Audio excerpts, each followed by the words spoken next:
chances are you get sweaty palms and weak knees when you have to speak in public.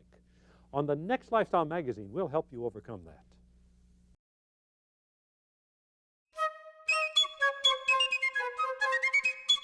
This is Hello Channel. When people have been asked what they fear doing the most, can you guess what comes to the top of the list? Not driving in bad traffic, not having an operation, not being confined in small places. Rather, speaking in public puts the grip of fear on a lot of us.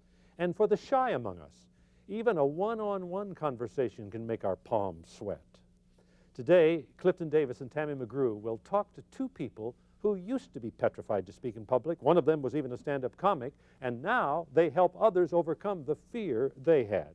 You'll be surprised by some of the other benefits that they discovered as well. I'm Dan Matthews, and this is Lifestyle Magazine.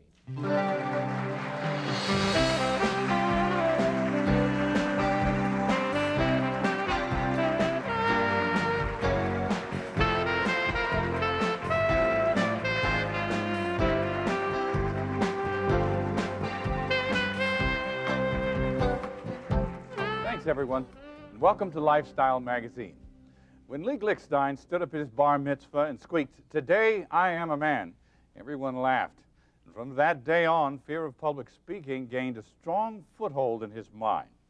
But he faced his fears head on and became a stand-up comic. Then became so nervous up front that he bombed horribly. Today, however, he is the author of this book, Be Heard Now. And more, he helps people to overcome this fear of speaking in public. Please welcome Lee Glickstein. Thanks for being a part of Lifestyle Magazine today. Thank you, sir. My goodness, that must have been frightening when your voice cracked at your bar mitzvah and all those people looking. Today I am a man. That's how it came out. Yeah. I was 13, but puberty was just a rumor.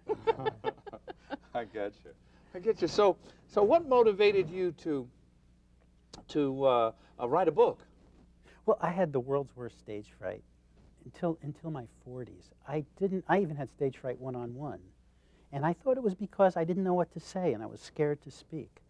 And what it turned out, for years of desperation to find my voice and contribute to the world and be able to be in front of people and be able to talk eye to eye, I found out that the problem was, as with all people with stage fright, is we have trouble being listened to. We have trouble connecting with the listening. So when I discovered that all I had to do was learn how to get listened to, pay attention to the listening, it changed my life, and I had to write the book to tell people how they could get the support to learn how to make that subtle shift. You know, Lee, you jumped. You made a big jump from bar mitzvah to 40. Boy, yeah. I was scared the whole time. You were scared the whole time, but you did this at your bar mitzvah, and now what made you think you needed to speak in public? Well, it wasn't just, it was until my bar mitzvah in school. Right. That was just a symptom, a typical thing. But it was that I felt it, many of us have this passion, we have a gift, we have something we need to distribute, to contribute to the world. And I didn't even know what it was because I didn't know how to speak it. Now there's a lot of people that would not recognize that in themselves. What made you think I have something to offer to the world? Well, I thought I was funny, so I wanted to do comedy. Okay. I thought I could help people with their problems. I could talk to people, and I thought I understood. I have this understanding, I believed, of human nature and a way to contribute and counsel people. I wanted to be a therapist. So what was your first speaking experience after your bar mitzvah? Well, I did stand-up comedy. I moved to San Francisco from New York. And I did stand-up comedy. I memorized every single joke, every single line. And, I was able to as long as they laughed at the first joke. You were okay. I could remember the second one because I was just absolutely in my script. But if they didn't laugh at the first joke, which they hardly ever did. Wasn't a good one, huh? So I froze. Were you ever afraid? Oh, are you kidding? Stage? Oh, absolutely. When I first started, I couldn't stand on two legs. They would knock so loud, nobody could hear me sing. So I stood on one leg and let the other knee knock. But no problem. You weren't just a born Is there such a thing? I got scared. I was scared in the beginning, and even today, before I sing a song on television, Still. today. Still today. Absolutely petrified. But the moment the first note comes out, I go, oh yeah, I can do this. I can do this. Yeah. Well, very few people, to answer that question, are born speakers. Most, people like John F. Kennedy, Martin Luther King, perhaps were. But most of us, we need some support to get to that point. All right. So now you've created a course to help people overcome their fear. Now, people have different reasons they're afraid. It's not all because of one reason, this fear of speaking in public. They have many, many reasons. How are you going to overcome all those reasons with one methodology? They think they have different reasons. They have different symptoms. So, for instance, some people can speak from a script, but if they didn't have a script, they can't ad-lib. Other people can speak when there's no script, but with a script they can't. So they think they have different reasons. But I believe it all comes down, and from my experience it does, to not being listened to when we were very young. And so And if we can get over the fear of being listened to. Listen to. And what that requires is asking the group in these speaking circles that I've created to listen in a certain way. So I coach the listening. And the speaking comes naturally. That's the switch I made that I wish creates I had this. time to really get into this right this minute. We can recommend this book. Get Over Your Fear. Be heard now. Next, we'll meet a man who found an unexpected benefit in overcoming his fear of public speaking. He lost weight. Stay with us.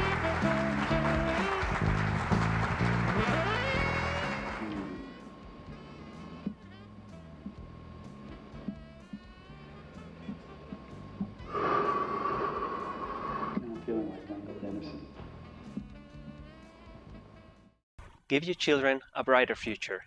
Watch Hello Channel.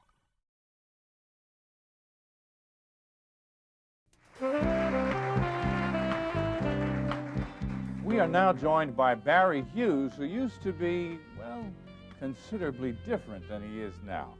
Barry, why don't you tell us about how you were before you met Lee?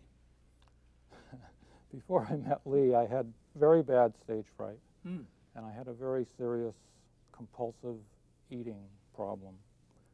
And after I met Lee, my stage fright diminished considerably. I got very comfortable being in front of groups, and something happened to my eating history like magic overnight from being in a speaking circle with Lee Glickstein.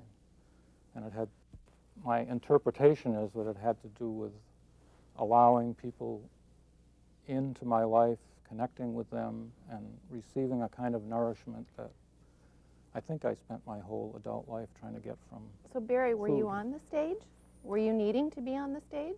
I seem to make myself be on stage. I wrote a play, I did a one-man show, I constantly put myself in excruciating. So you chose a public profession and you were scared to death, and Well, it Lee, you wasn't- did the same thing.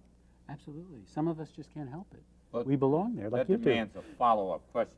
Why would you do that to Why yourself? would you pick your most miserable thing to do and say that's what I'm going to do? Well, yeah, but that's what they said about great bullfighters. That scared us. They're absolutely scared of doing it, but their soul perhaps is drawing them to do it. Winston Churchill had stage fright. He stuttered, but he was drawn to it, and that's what perhaps that's why he was so afraid, because he knew that he needed in a bigger way to get out there. Some people need to be out there. Don't you two feel that about yourselves? Well, I'm ready to run in fear right now. No, in all seriousness, no. You made a very good point there. It may be that there's something waiting to emerge, Yes. from within someone. Well, everybody wants to be heard. Well, of Everybody course, does everyone want wants to be heard, even at listened the to. dinner table. Sit around the dinner table with your family, and everybody wants to But be I, heard. But if we just see stage fright as the desire, the drive to be heard instead of a problem, and feed the drive by teaching them how to get listened to, it's no Now- longer a problem. It's the opportunity to contribute. I want to find out about this learning how to get listened to, but I also want to know from Barry if maybe he didn't do a little transference, change his fear over to the eating area, and his fear evidenced itself by a lower diet, and therefore you lost weight, or was it actually something Lee Glickstein's class did?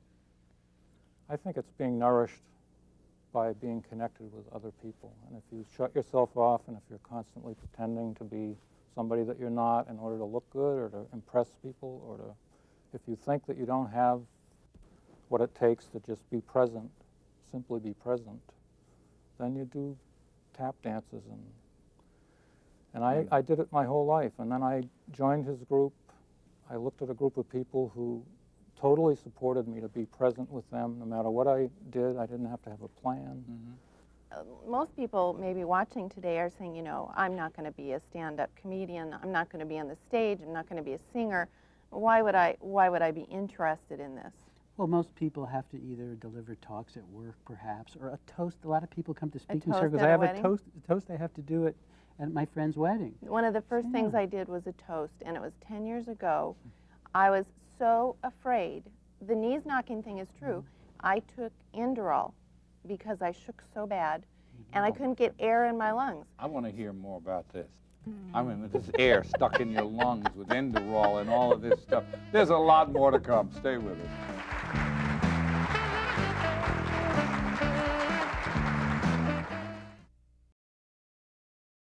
Just say. Just say. Just say. Just say. Just say. Just say. Just say. Just say. Just say. Hello. I used to feel as though I had something really important to say. I've gotten over that. Not just important for me, important for everyone. I thought that was what my life was, just sort of waiting until this wonderful moment arrived when I could talk.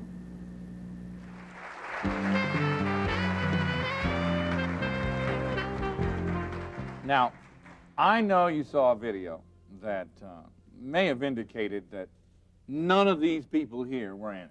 But it was this gentleman. This is the transformation that's taking place. It is just amazing.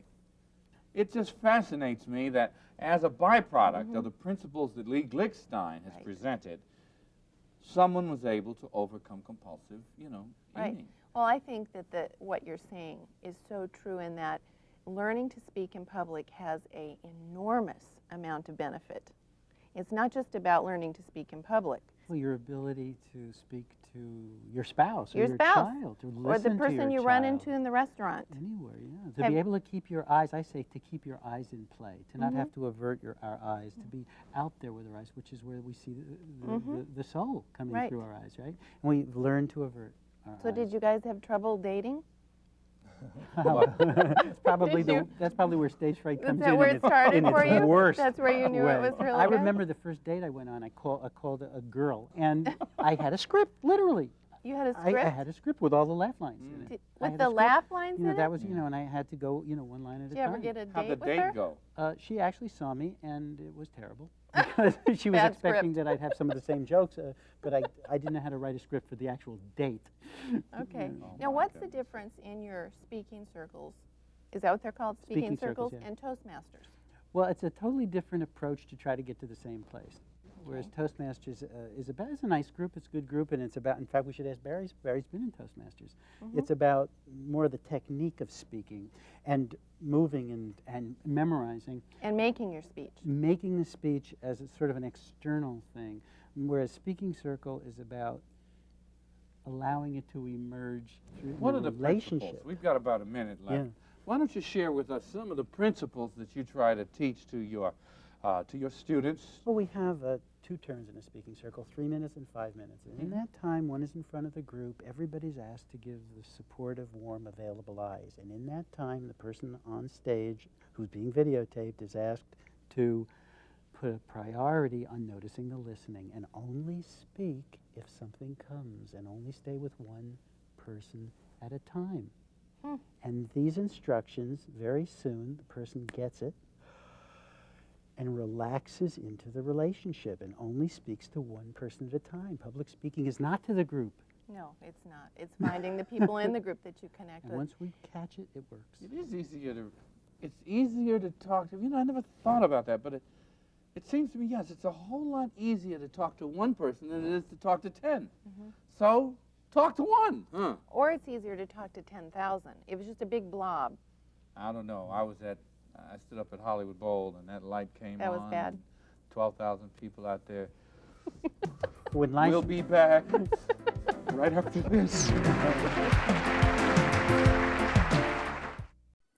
Learning a new language can be difficult and discouraging, but it doesn't have to be.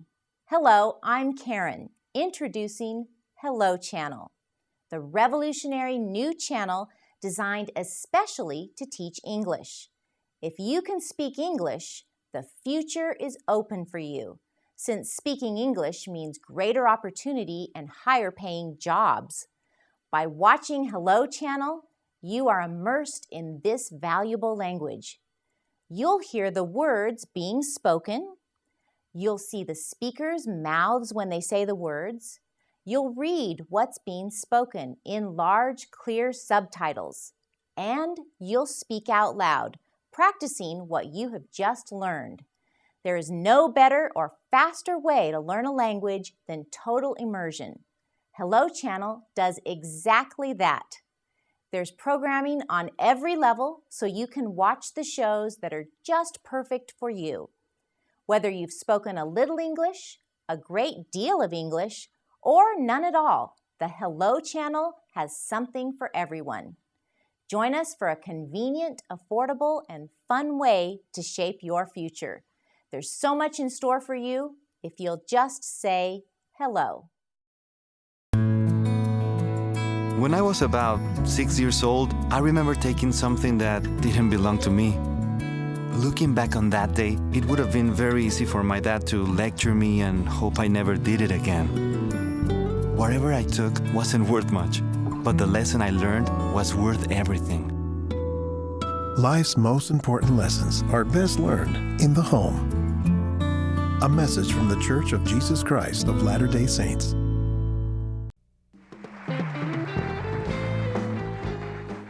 Now, Lee, you started to tell us some of your techniques. Do we have to go, to San Francisco in order to get these lessons? I encourage people to start what we call peer support speaking circles. The book gives instructions. People all over the world have created their own peer support speaking circles just from the book. You mean you could create, Tammy could create a circle and I could come in there and get over my fear? Absolutely. Then we also train facilitators. That's how Barry became a certified facilitator in the Bay Area and on the East Coast, where we train people to do this as a commercial offering. So that's another way people can get involved. Perhaps there are circles in their area if they contact me. So when you get together in this circle, besides just saying, okay, we give you 3 minutes and we have everybody just sit there quietly loving you until you feel compelled to speak, what else do you do? Then there's 5 minutes of the same. Oh, you get to do it and again, I say, longer. Let's see where the listening takes you. And then there's positive this feedback. sounds just a little What weird. about content? I mean, when they get ready to speak, what if the guy who's getting ready, who wants to speak, who's had these fears, and he's been overcoming these fears, and he opens his mouth, and we all discover he has absolutely nothing to say. We never discover that. We never discover that. Because in that atmosphere, you find an inner voice. It happens over and over again. First of all, people say they've never had 5 minutes of attention in their lives, some people, and most people say they've never been able to be in front of a group without having to perform. And it sounds like you are a lot more into just creating people who know how to do good interpersonal relations than speakers.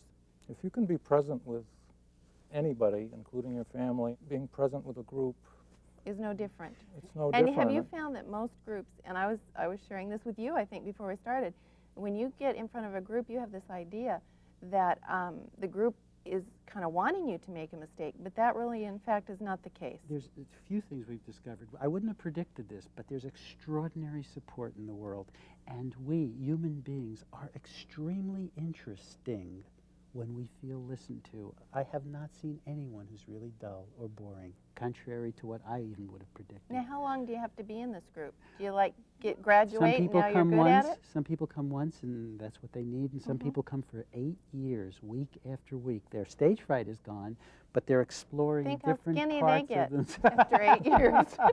They fade away. They just fade away. Years. That's why I knew some people who were in acting class for 27 years. They didn't work, but that's where they acted.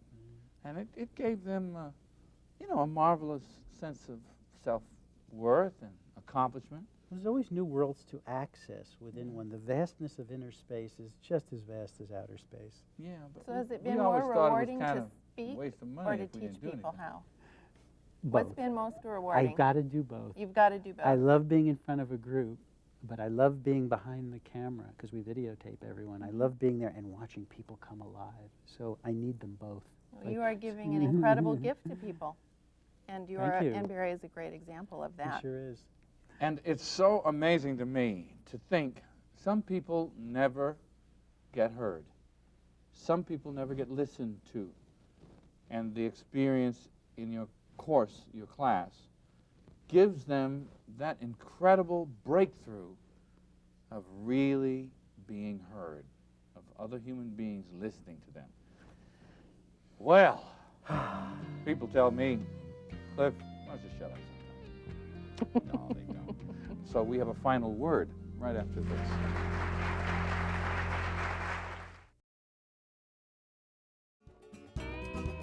Learning English may be the biggest factor in the jobs you can get and the money you can earn. Hi, I'm Michelle, and I want to tell you about Hello Channel, an exciting new channel that teaches you English as you're watching TV.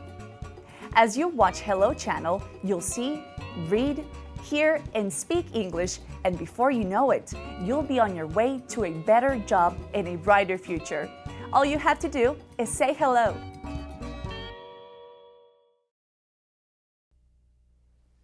I hope this edition of Lifestyle Magazine may mean a whole new lease on life for somebody who's viewing right now. In fact, I got a little thing that has happened to me a few times. I stood on a few platforms in a few places, and still I find myself waking in a cold sweat at night before a huge crowd of people with not a thing to say. Does the circle take care of that? It lets you live that out and live through it beautifully, and then you don't have to do it in real life. This has been a fascinating presentation, particularly when I discover how it makes such a difference in people's lives, not just on the platform. Thanks so much for being with us, and thank you for joining us here. And I hope that your world changes as a result of this program. And be with us next time here on Lifestyle Magazine. Bye now.